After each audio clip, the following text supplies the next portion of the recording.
Ma'am नमस्ते। नमस्ते। ये लो मिठाई, खा लेना। कल मेरी सिस्टर की शादी थी तो सोचा अब तुम्हारे लिए मिठाई लेती चलूं। ठीक है मैम। ओके। मैम सब पैसे। क्या? पैसे? मिठाई का डिब्बा दिया है ना तुझे, अब तुझे पैसे भी देने पड़ेंगे। किसी ने बिल्कुल ठीक कहा है कि तुम जैसे लोगों को ना औकात में रखना चाहिए। ये मिठाई का डिब्बा पता है कितना महंगा है? तूने कभी अपनी जिंदगी में नहीं खाया होगा। समझ में आई बात? मैम साहब मैं वो नहीं बोल रहा हूँ, आप मेरी बात तो सुनिए। तेरी बात सुनूं मैं? तेरी बात क्यों सुनूं मैं?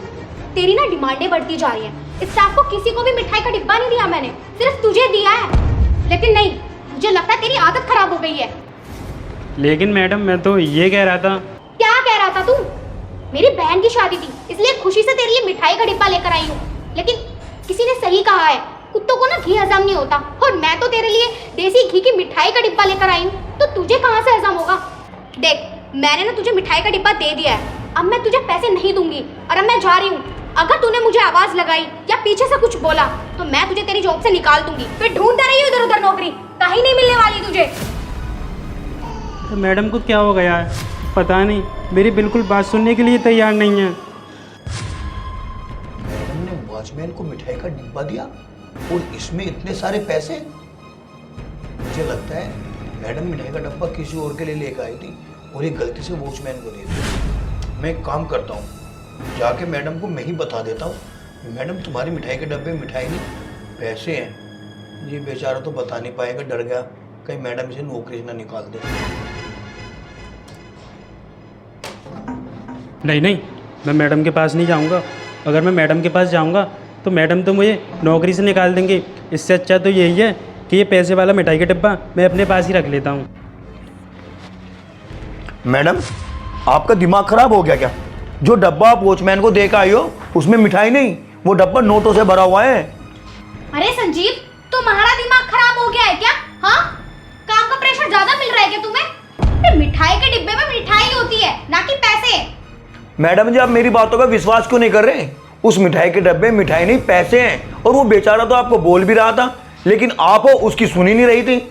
मैंने अपनी आंखों से देखा है मैडम जी, उस मिठाई के डब्बे में ढेर सारे रुपए हैं।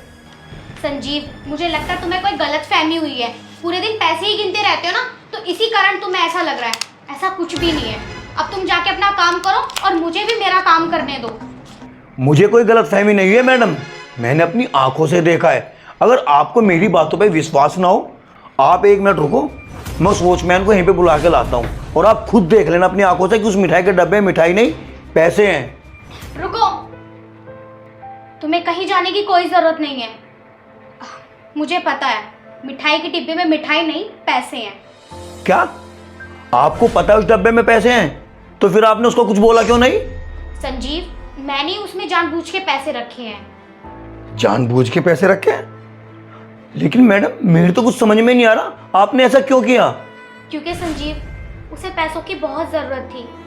उसकी माँ को कैंसर है और उसने मुझसे एक बार भी नहीं बोला और ना ही पैसों के लिए जिक्र करा। तो मैंने सोचा कि मैं उसकी थोड़ी बहुत हेल्प कर दूं। और तुम्हें पता है, उसने अपनी माँ के लिए अपना घर बार सब कुछ बेच दिया। अब उसके पास कुछ भी नहीं है। तो मैंने सोचा जितनी मुझसे हो सके मैं इसकी थोड़ी बहुत हेल्प कर दूं, ताकि ये ज़िंदगी में कभी ये ना सोचे कि मैं एक गार्ड की नौकरी करता था और इसी वजह से मैं अपनी माँ को बचा नहीं पाया। बस इसीलिए मैंने इसकी हेल्प कर दी। वाह मैम, आपने तो बहुत अच्छा काम किया जो सिक्योरिटी गार्ड को पैसे दिए। माँ एक ऐसी चीज होती है जो अपने बच्चों को पालती और बड़ा करती है। लेकिन मैडम जी, बच्चों का भी फर्ज होता है कि वो बुरे वक्त में अपने माँ बाप के काम आए। हाँ संजीव, तो बिल्कुल ठीक कह रहे हो। और हाँ, मेरी एक बात और सुनो। ये जो हमारे बीच बात हुई है ना, ये तुम्हारे और मेरे बीच रहनी चाहिए। उनको नहीं पता चलना चाहिए कि मैंने उन्हें पैसे जानबूझकर दिए हैं। अगर उन्हें पता चल गया ना तो वो पैसे नहीं रखेंगे, क्योंकि मैंने देखा है वो बहुत ईमानदार हैं और अपनी ईमानदारी का खाते हैं। ठीक है मैडम, आप बिल्कुल भी परेशान ना हो, मेरी बातों का विश्वास करो, मैं किसी को नहीं बताऊंगा। ठीक है, अब जाओ अपना काम कर लो।